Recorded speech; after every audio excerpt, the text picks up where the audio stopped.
함께 나눈 말씀은 요한복음 13장 1절부터 15절까지 말씀입니다.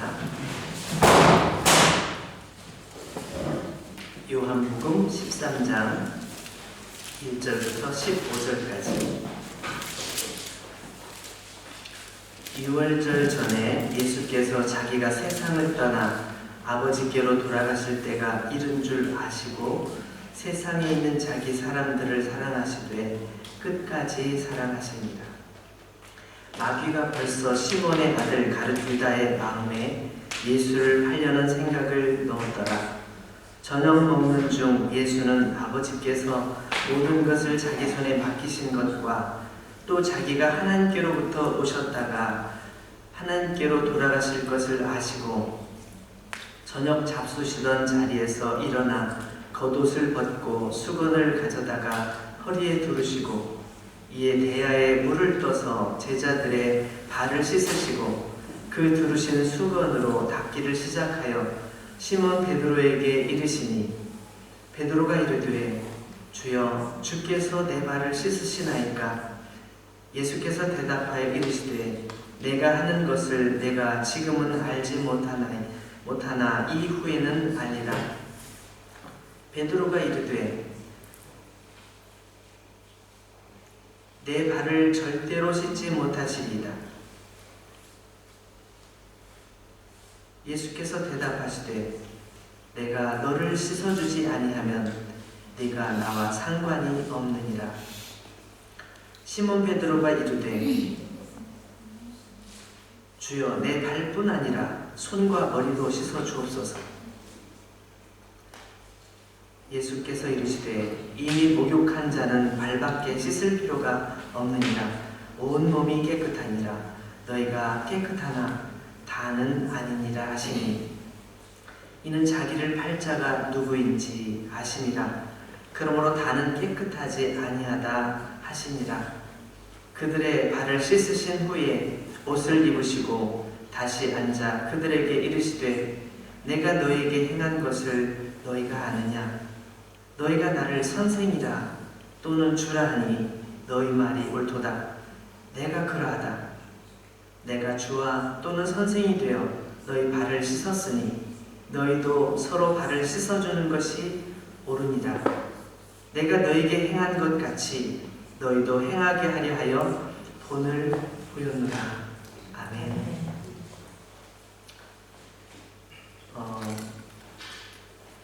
제가 책을 한 권을 소개하려고 들고 왔습니다. 토마스 아 캠피스라는 분이 지은 이 그리스도를 본받아라는 책이 있어요.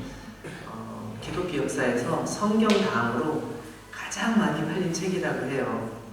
이 책은 우리가 어떻게 예수님을 본받을 건지, 영적으로 또 우리 삶에서 어떻게 하는 것이 예수님을 본받는 것인지를 묵상하면서 기록해놓은 책이기 때문에 이 책을 빨리 읽기는 어려워요. 한 장 한 장 읽으면서 생각해보고 정말 그런가? 정말 그런가? 생각해보는 책이에요. 예수님을 우리가 본받아 가기를 원하지만 정말 어떻게 예수님을 본받아야 될지 이것에 대한 고민을 많이 하잖아요. 예수님을 본받기를 원하지만 예수님은 너무 높으신 분이시고 너무 훌륭한 분이시고 너무 완벽한 분이시니까 나는 정말 그것까지는 안 돼. 이렇게 생각하기 쉽지 않아요? 여러분 기회가 되면 이 책을 꼭 한번 읽어보시면 좋을 것 같아요. 인터넷에 찾아보면 인터넷에 그 PDF판도 있는 것 같고요. 또 그 무료로 제공하는 그 PDF 책들도 많이 있고 또 요약한 글들도 워낙 많습니다. 그래서 책을 다 읽기 어려운 분들은 요약하는 것을 읽어보면서 어떤 내용이 있구나 이렇게 한번 생각해 보는 것도 좋을 것 같고, 심지어는 옛날 제목들은 좀 이렇게 쭉 풀어서 설명을 했기 때문에 제목만 읽어봐도 앞에 제목들 쭉 읽어봐도 이 부분은 꼭 읽어보고 싶다 이런 생각이 들 수 있어요. 그래서 여러분 시간이 되신다면 꼭 이 책을 읽어보시길 바라겠습니다. 이 시대 가운데, 오늘날의 세대 가운데 우리는 어떻게 예수님을 본받아야 할까? 예수님은 어떤 부분을 본받아야 될까? 뭐 여러 가지 생각을 해볼 수 있겠지만 오늘 우리가 읽은 성경에서 몇 가지를 함께 생각해 보면서 찾아보려고 합니다. 1절 말씀을 보면 유월절 전에 예수께서 자기가 세상을 떠나 아버지께로 돌아가실 때가 이른 줄 아시고 세상에는 자기 사람들을 사랑하시되 끝까지 사랑하시니라.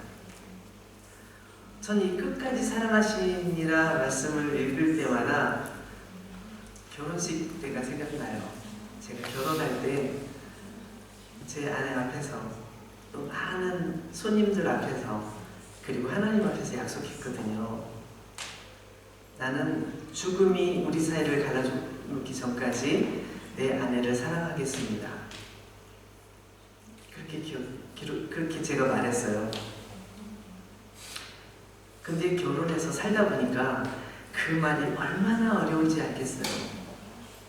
이게 그 자리에서는 막 죽을 때까지 사랑한다고 말했지만 말이라는 건 정말 무한 책임이기도 하고 내가 감당해야 될 게 많이 있고 그런 것들을 생각하면서 이게 쉽게 말하는 말이 아니구나 라는 걸 알게 됐어요.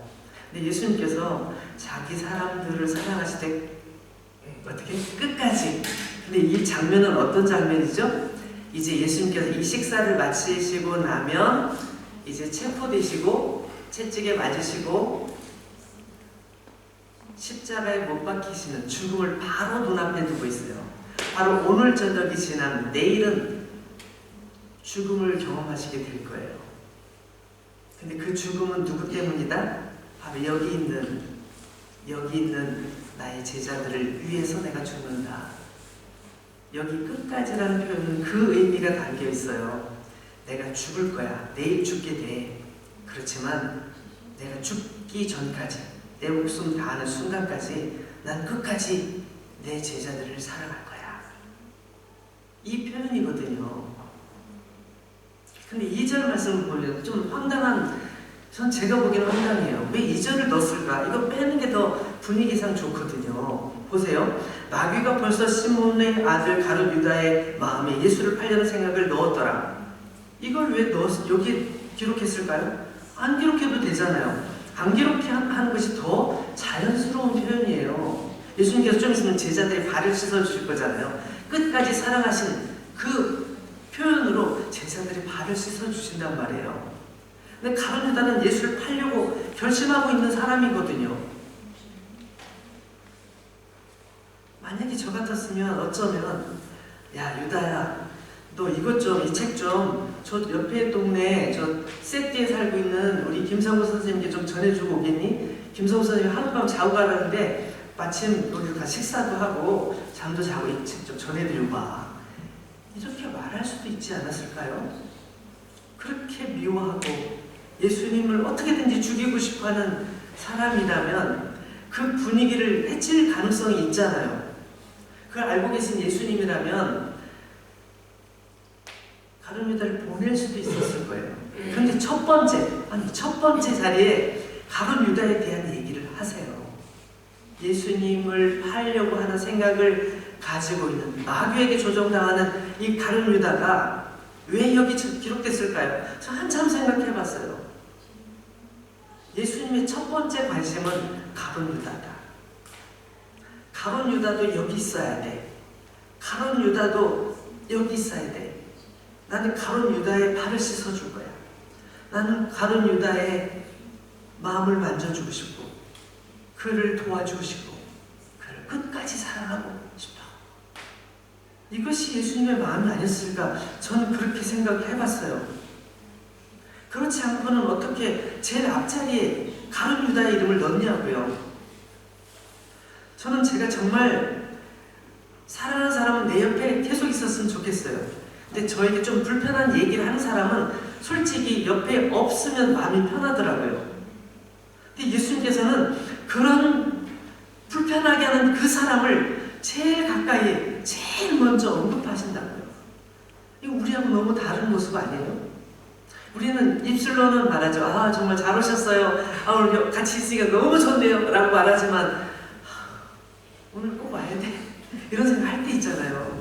근데 예수님은 그게 아니에요. 예수님께서는 그 자리에 유다가 있기를 원하셨고, 그 유다의 발을 씻어주기를 원하셨고, 사랑하실 때 그도 사랑하셨고, 그냥 사랑하신 거 아니라 가룟 유다도 끝까지 사랑하셨다. 이걸 우리로 하여금 느끼게 하고 싶으셨던 거예요. 많은 사람들이 못 느끼고 이거 왜 들었지 하고 그냥 지나치는 이 말씀을 예수님께서는 굳이 제일 첫 자리에 넣어 놓으셨다는 것이죠.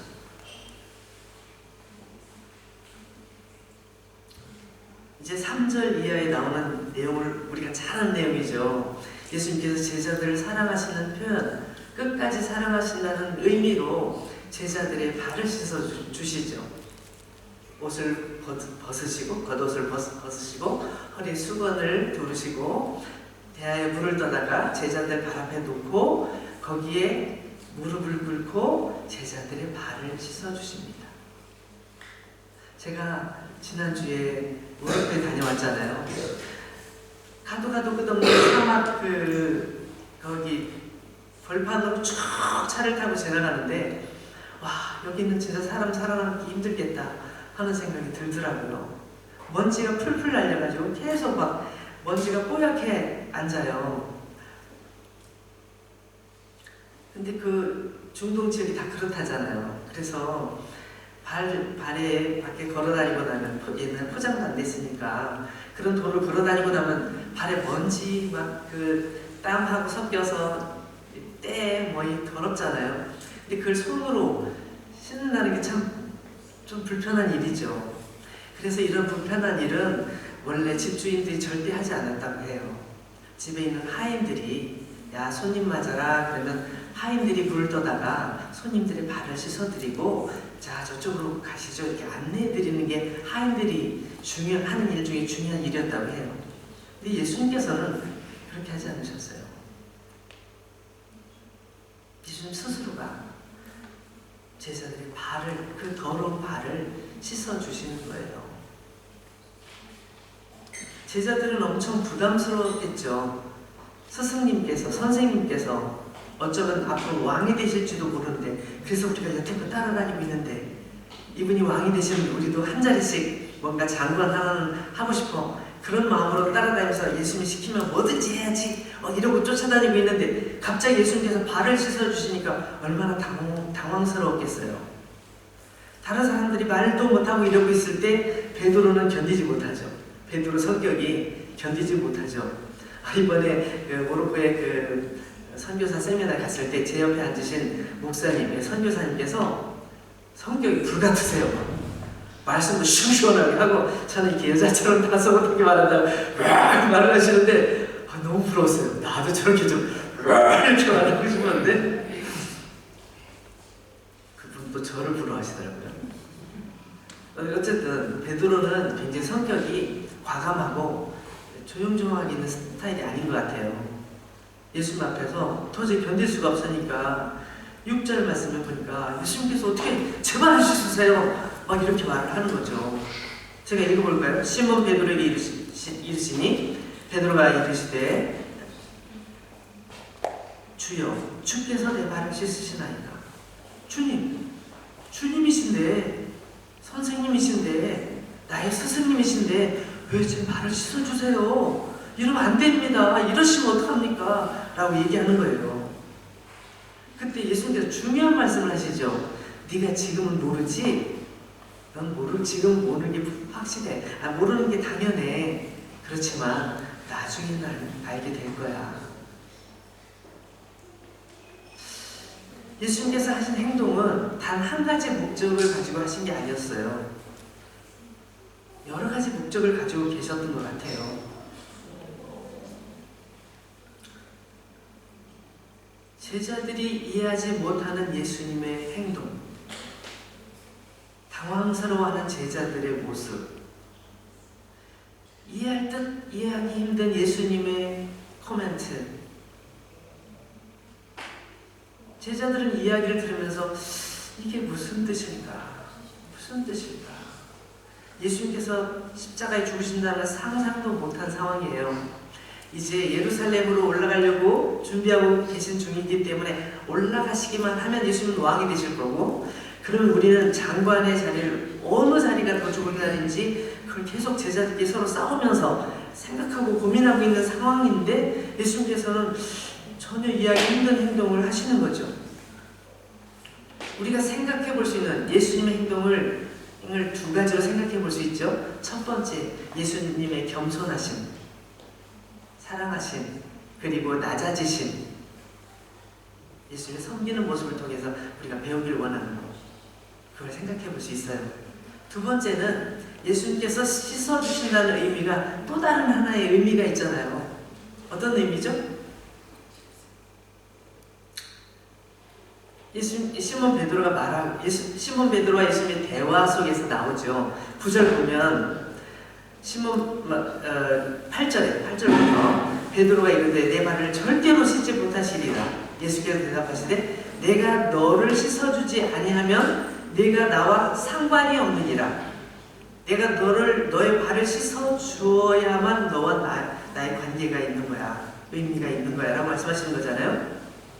그러니까 시몬 베드로가 그러시면요, 발만 씻을 게 아니라 다 씻어주세요, 목욕시켜주세요, 온몸을 씻어주시면 좋겠네요 라고 약간 좀 오버하죠. 좀 오백션을 취하죠.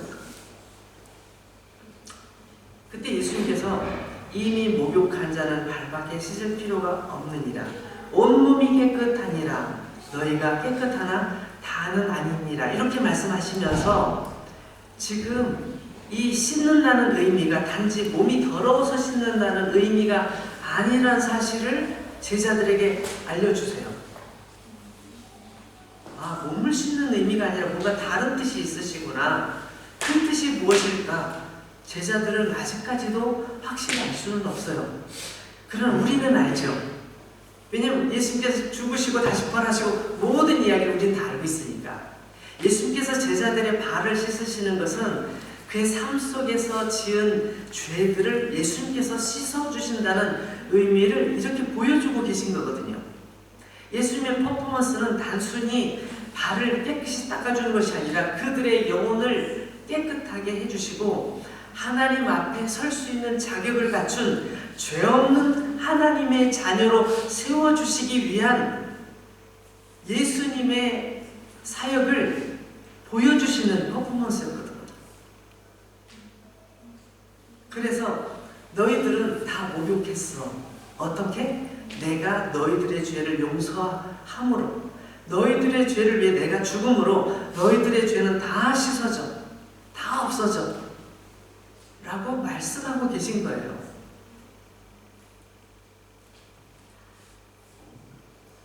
그러면서 예수님은 계속 마음 아파하세요. 한 사람 때문에. 그 한 사람 누구예요? 가룟 유다. 그래서 10절 끝에 보세요. 너희가 깨끗하나 다는 아니니라. 다는 아니니라. 그 사람의 이름을 말하지 않으세요. 가룟 유다, 너 정말 그럴 수 있어? 내가 얼마나 너를 사랑했니? 내가 너를 얼마나 보호해줬니? 내가 너와 얼마나 함께 있었니? 이렇게 말하지 않으세요. 이름조차도 말하지 않으시고 그쪽 지도 않으세요. 그가 마음의 상처를, 그가 힘들까봐.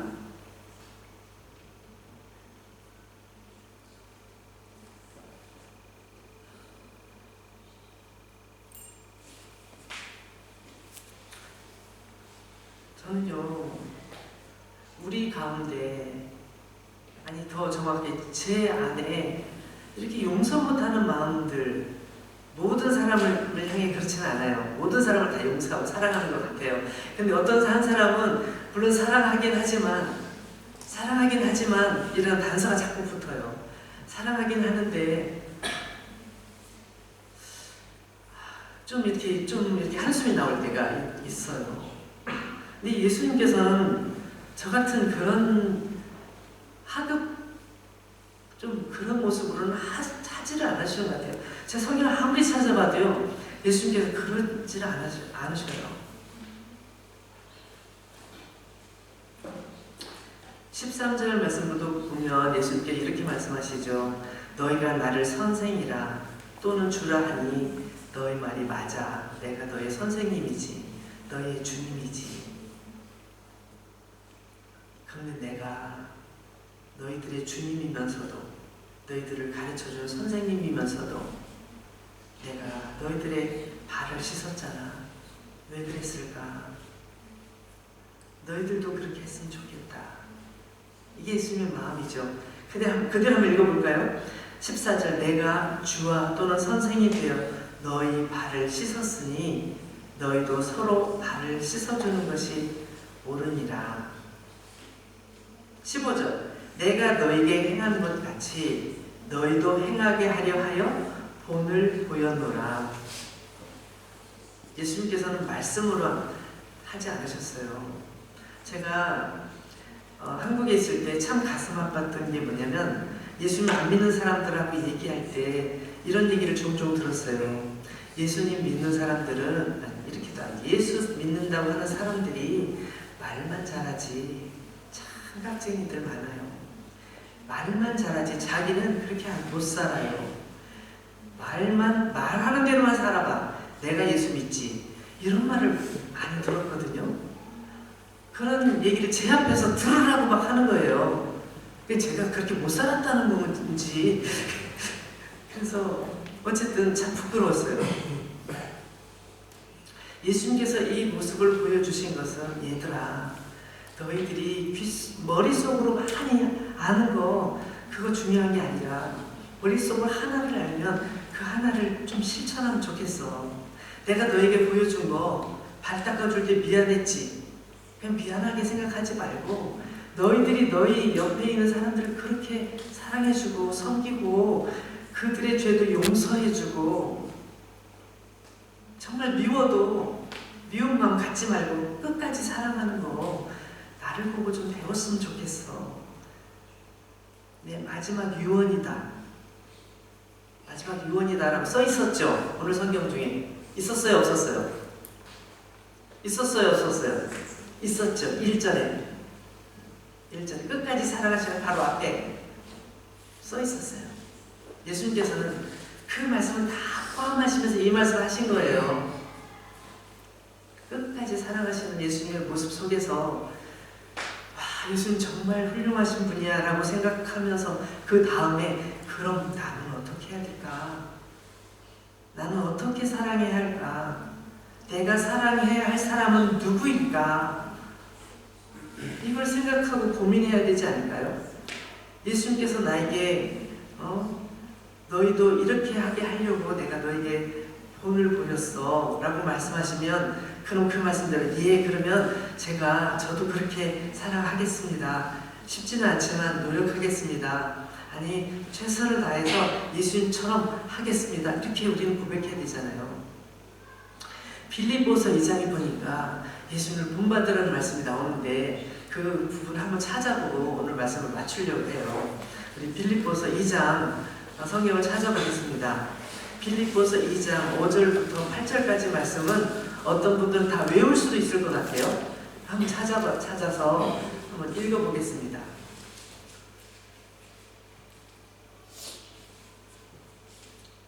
찾으셨나요? 혹시 없는 분은 옆에 있는 분랑 같이 보세요. 너희 안에 이 마음을 품으라. 곧 그리스도 예수의 마음이니 그는 근본 하나님의 본체시나 하나님과 동등됨을 취할 것으로 여기지 아니하시고 오히려 자기를 비워 종의 형체를 가지사 사람들과 같이 되셨고, 여러분 여기서 중요한 게 있습니다. 예수님께서 사람의 모습으로 오신 것은 사람의 마리아에게 태어나셨구나 이 정도 의미가 아니라 하나님이신데 하나님의 모습을 버리고 사람, 피조물의 모습으로 이 땅에 오셨다는 거예요. 이것을 그냥 단순하게 사람이 되셨구나 정도가 아니라 하나님의 비하, 하나님이 완전히 가장 하나님으로서는 자존심 상하는, 하나님으로서는 도저히 감당하기 힘든 그 표현은 적당하지 않네요. 하나님으로서 도저히 정말 비하, 최고의 비하, 피조물. 왜냐하면 창조주께서 피조물의 모습으로 나타나신 거니까요. 여기서는 그걸 기록하고 있어요. 하나님께서 예수 그리스도를 이 땅에 보내실 때 예수님은 하나님과 동등한 분이셨지만 그 자리를 다 비워놓으시고 내려놓으시고 포기하시고 이 땅에 오셔서 피조물의 모습으로 이 세상에 나타나 주셨다는 거예요. 그래서 오히려 자기를 비워 종의 형체를 가지사 사람들과 같이 되셨다. 이렇게 빌립보서에 표현하고 있습니다. 그 다음 8절, 사람의 모양으로 자기 모양으로 나타나사 자기를 낮추시고 죽기까지 복종하셨으니 곧 십자가에 죽으심이라. 이거는 비하에서 더 비하예요. 왜냐하면 사람의 모습으로 오신 것만 해도 낮아지신 건데 그 사람들을 위해 자기 몸을 버리신, 죽게 하신 거예요. 그래서 더 낮아지심이죠. 죽기까지 복종하셨으니 곧 십자가에 죽으십니다. 여러분, 예수님께서는 제자들의 발을 씻어주시는 정도가 아니라 그들을 위해 죽기 위해 오셨고, 또한 그들뿐만 아니라 오늘 예수님을 따른 우리들을 위해 죽기 위해 오신 거예요. 그래서 낮아짐에서 더 낮아짐, 어떻게 보면 인간의 종, 우리의 종처럼 이 땅에 오셔서 그 마지막의 최후를 맞이하셨던 거죠. 예수님의 마음을 품으라고 빌립보서에서는 우리에게 권하고 있어요. 예수님께서 우리 요한복음 13장에서 봤던 예수님의 모습을 우리가 느꼈다면, 그 다음에 빌립보서 2장 5절에서 8절 있는 것처럼 예수님께서 가지셨던 그 마음을 우리의 마음속에 간직하고 우리의 마음이 그 마음으로 바뀔 것을 도전하고 있어요. 우리가 말은 잘할 수 있어요. 예수님 믿는다고 말은 잘할 수 있지만 그렇게 사는 것은 사실은 그렇게 쉽진 않아요. 왜냐하면 내 많은 것을 포기해야 되고 때로는 사람들에게 손가락질 당할 수도 있어요.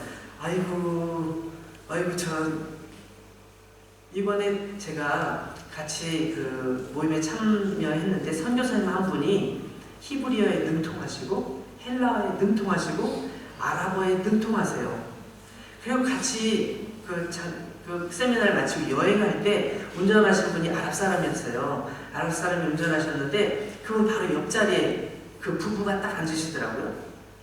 바로 제가 뒤에 앉았었는데 그 선교사님이 그분에게 계속 처음부터 끝까지 막 얘기를 하는 거예요. 뿔 안에 뭐라고 써 있으니까 그래요. 어떻게 신앙생활 하십니까? 그랬더니 제가요 뿔 안에 2분의 1을 외웠어요.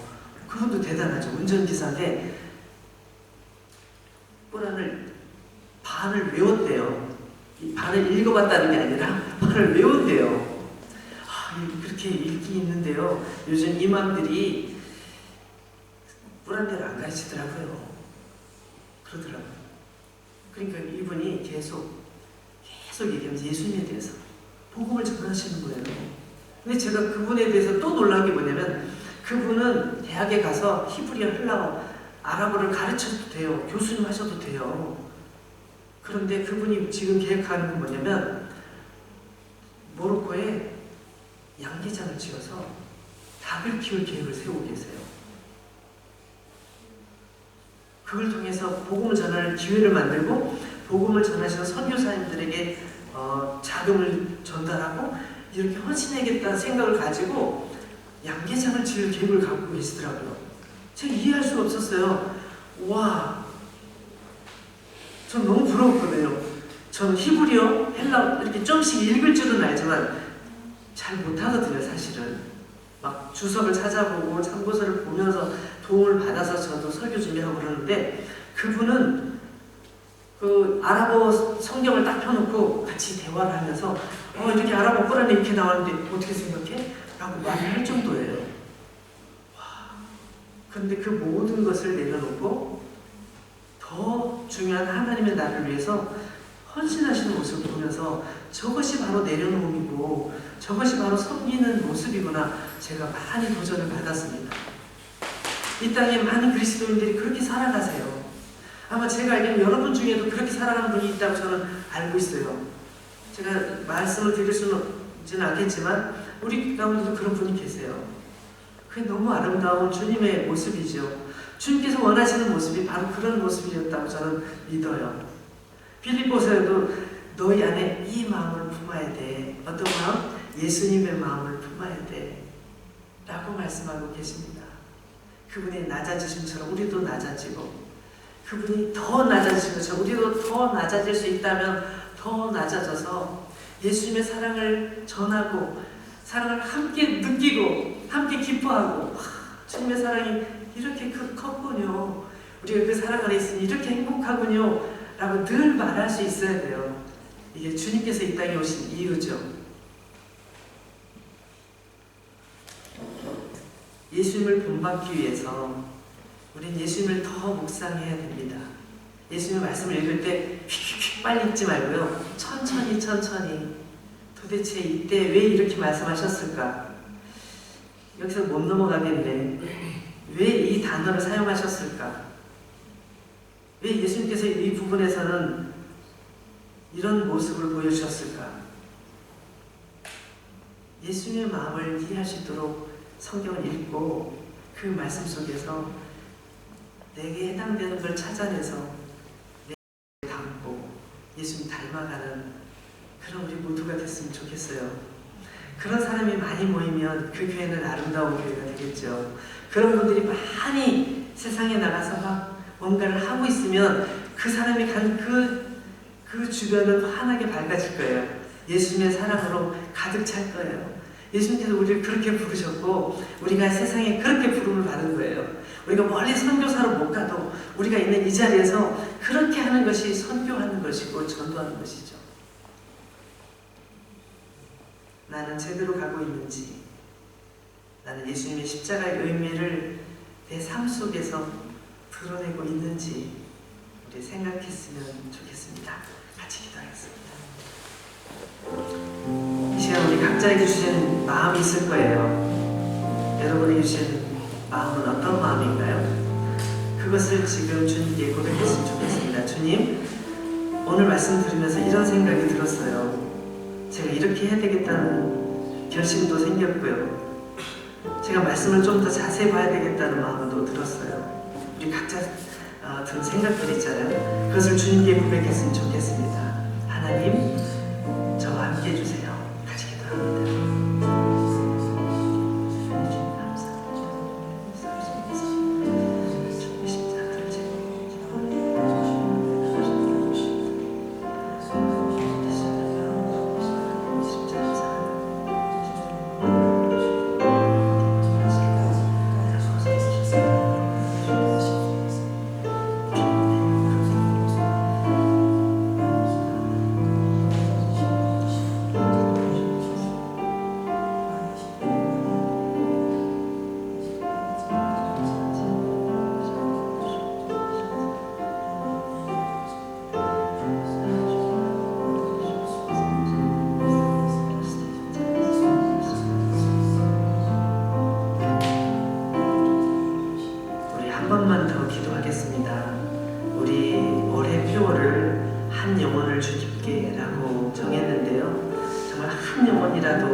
예수님께로 인도하고 싶은 게 우리의 마음이잖아요.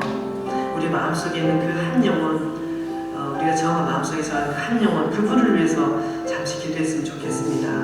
그분도 우리처럼 예수님의 사랑을 알게 해주시기를, 예수님을 만날 수 있게 해주시기를, 예수님의 사랑을 기뻐하고 감사하고 예수님 닮아가는 사람 될 수 있게 해주시기를, 그분 한 분을 위해서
예수님의 마음을 우리 마음속에 담기 원합니다.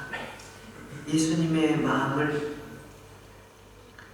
우리 마음속에 가지기를 원합니다. 예수님처럼 살아가고 예수님처럼 섬기며 예수님처럼 참으며 예수님처럼 용서할 수 있도록 도와주시옵소서.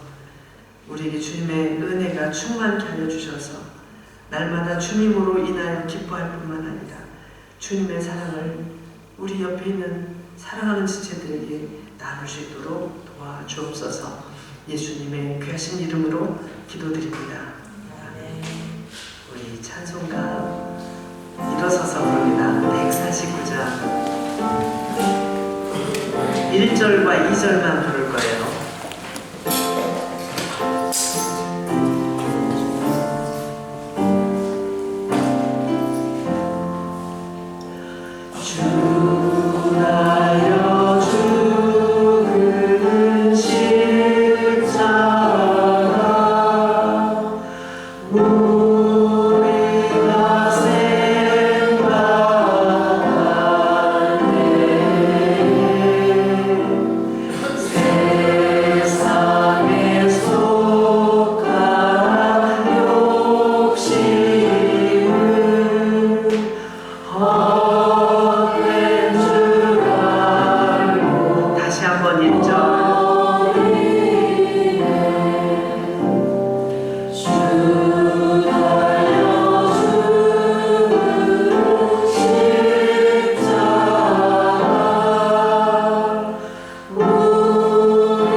예수님의 마음을 본받아 살기를 원합니다.